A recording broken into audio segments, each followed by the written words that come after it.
So what I'm going to talk about today, and of course it's related to scenarios, e-learning, all those great interactive episodes that we want to design, and the behavior change that we want to affect with people, right? Why do we design learning? Because we want people to be doing things differently. We want people to be doing things, go through our learning and change their behavior, change their mind, think about things a little bit differently, right? That's why we do what we do. We're trying to change lives. So part of our process, because we are the experts in learning and experts in designing learning experiences online, e-learning, is we got to work with subject matter experts. We got to work with experts who are experts in the field to get their magic and their deep smarts out of their, out of their brains, so that we can convert that into an experience that somebody is going to, who's new to this topic or who needs more info about this topic, they're going to enjoy, connect. It's going to touch them.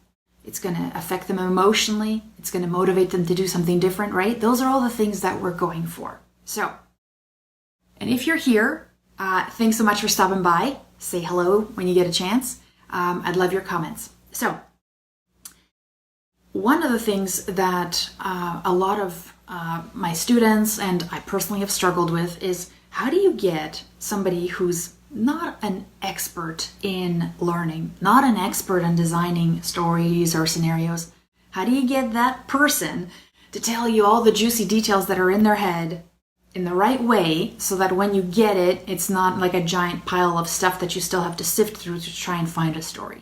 Because tell me if this has happened to you. And this happened to one of my students. Before she started building scenarios with me, her process was that she would actually she would pre-sell the subject matter expert on designing scenarios, and then she would say, okay, so the scenario is going to have stories, and it's going to have decisions, and it's going to have these consequences, and it's going to have this feedback. And they're like, that's great, yeah, we're on board. And she's like, okay, so here's a big template, now go for it, go and do it.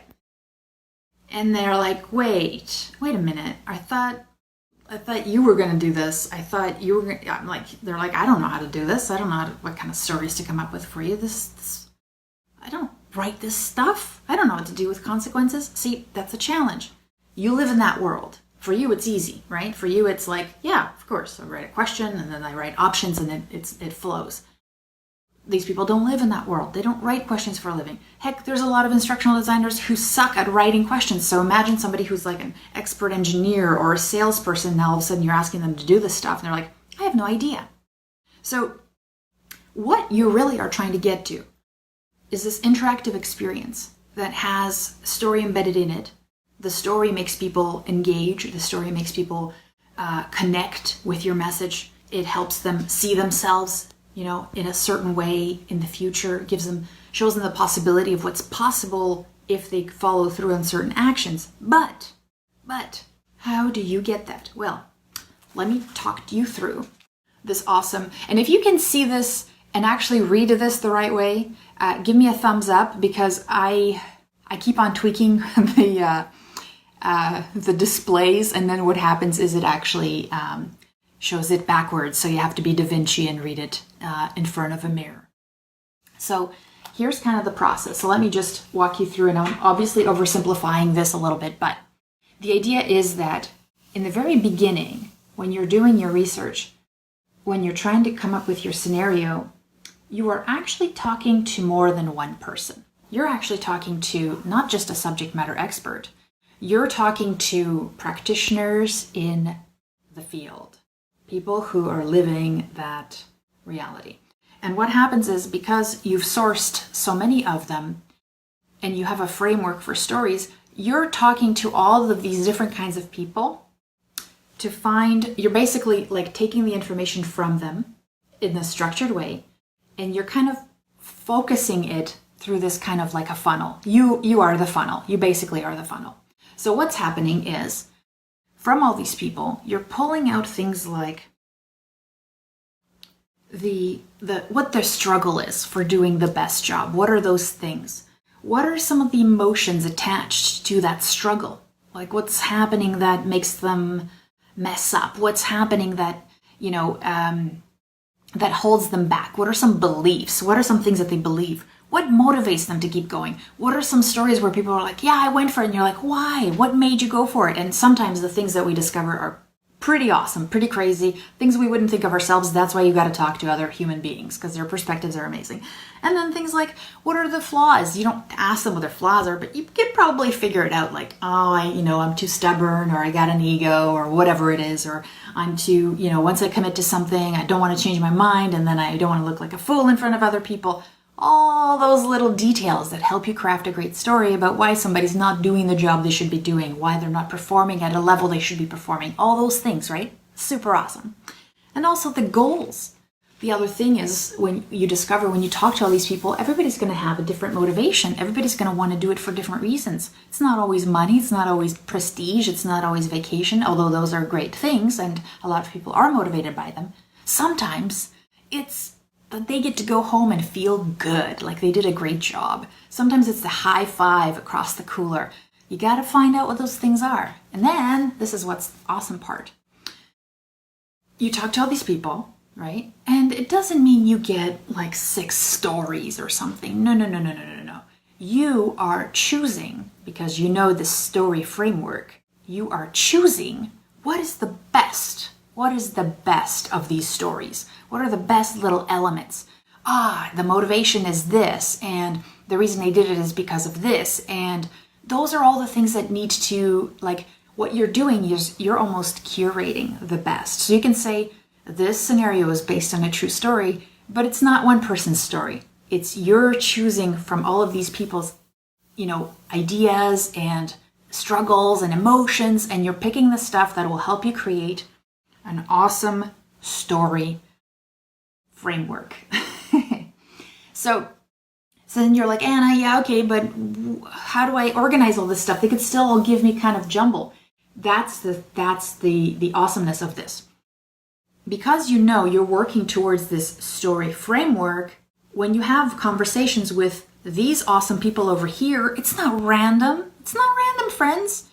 You have a story framework. So guess what? Instead of going, I'm going to try and mix all these random conversations and random stories from people about them telling me what they think is important, instead of doing that, you're going, hey, I have a story framework. So why don't I ask them questions that will help me fill it in?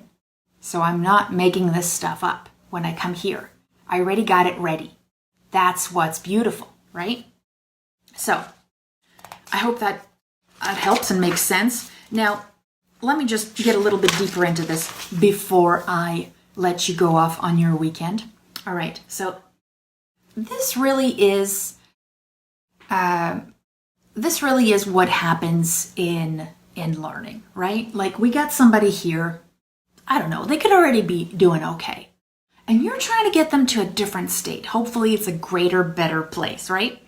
And basically this whole module, this whole e-learning thing that you're trying to design, this interactive episode, you're basically showing them what it's like to be on the journey to awesome. Like one day you're here, and if you go through all these exciting situations that we've crafted for you, you're gonna see and experience and maybe feel, if you've crafted it well, what it's like to be on the other end. You go from Luke, the farm boy Skywalker, to Luke, the savior of the universe, right? That's what all of this is about. You're trying to create a transformative journey for somebody and show them what that's like. Show them how fun that is, right? And how exciting it is for them to be able to take this action so they can live in this new world of awesome, this new world of achievement, this new world of enlightenment, whatever that is. And do not kid yourself, my friends. Whatever you're doing, hello, thanks for saying hi. Whatever you're doing, your learning is always tackling somebody's inner beliefs. Your learning is always selling them on a new place, a new idea. It's always selling them of what it'll take on taking that action so they can get there. So they may not even be aware that they need to get there, but you're selling them on that idea. You are persuading them. So you got to paint a great picture. And so wherever they are now, you got to paint that picture. You get that picture from the people that you've interviewed. You get that picture from all those people that have told you their stories. And you don't just get it from the subject matter expert. You get it from people who work in the field and live that reality. Those are the people who are going to give you the best info. So the other thing I really wanted to touch on, yes, so wonderful to have you here. And I'm sorry there's a little bit of a delay, probably, but so cool that you're here. And I hope you're enjoying this. So one of the things that I've talked about before, and it's come up, saying, what do you put the person who is in your story, do you put them as the first person, as in they're doing all the actions? And I got to tell you, your learner is not the character in your stories. They're not. Not based on what you want to achieve. Now, if you want to make sure that your learner goes through something as themselves, that's what we call a simulation, right? That's a simulation. Now, when you want somebody to have an aha moment or paint a picture for them that they could be in without you actively challenging their beliefs, the learner is the observer.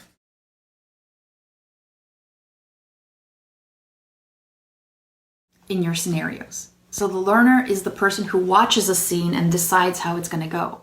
They're not the first person, because then they know it's not them. They won't take it seriously.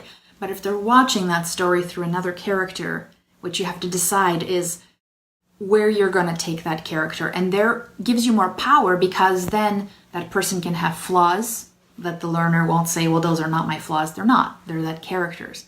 That character has challenges that belong to them. And because we're able to externalize, and because we're better at seeing other people's mistakes, it's actually a better lesson when they're observing somebody else make those mistakes instead of pretending it's their own. So simulations have a place, but first-person simulations are different than if you're trying to get somebody to believe that they can do something differently, that they can live in a different reality. That's a different kind of scenario. And that's a story scenario. That's a journey scenario, right? I'm going to bring back the treasure for my people. I'm going to save the princess. Those things matter, but they have to be externalized for them to be more powerful. So this is your key takeaway here, is that you really want to talk to the people that live or are in the transformation. So usually a subject matter expert is not they live in a different world. They don't live in the world of achievement. They've achieved expert status and they're not the practitioner anymore, right? You want to talk to people who are every day making the same decisions that the learner will be making, the same decisions that will be there, that they aspire to be making. So that you want to talk to people who are already living in that awesome world there, the achievement world, or even closer, a little closer, so that somebody can see themselves making those steps. All right? And so like I said, when you're now interviewing, going back to my fun drawings, when you are working with these people, which are your experts and practitioners, mostly practitioners, sneaky tip, mostly practitioners, you're applying your framework to those interactions right away, so that what you get back from them already fits a transformation story. So you're not making this stuff up. Now that's the thing, is this going to be, you're talking to practitioners, they already live here, they can tell you what it's like, they can tell you what the struggle's like. That's important. A subject matter expert usually can't. They don't remember, they don't know what it's like. So you got to talk to the people who are living here.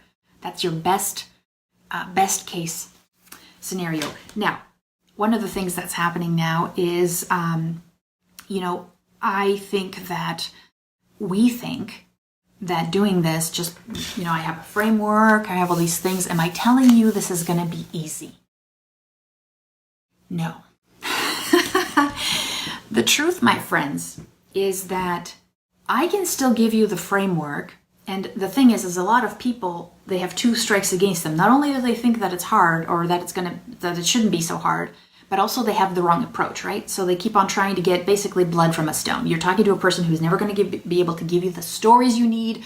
They're not going to be able to tell you all the emotions and the feelings and the struggles because they don't feel them anymore. They don't remember what it's like. So you're talking to the wrong people, and also you think it's going to be difficult. And it is, but it helps if your approach is better, if you have the best templates, if you have a better framework for it, and you're talking to the right people. So it's not going to be easy when you still get that information back, but it's going to be more structured so that when you apply that story framework, that's going to be easier. And the other thing you have to realize is the reality of our jobs is talking, typing, thinking, right? Sometimes designing, but mostly clicking, right? So this is not going to be super easy for you to do. It's like saying, hey, I jumped on the piano and I wasn't, Johann Sebastian Bach, or I wasn't some virtuoso. Yeah, because this isn't to write a great story that people resonate with. Not all books are top sellers, right? It takes time. It takes refinement.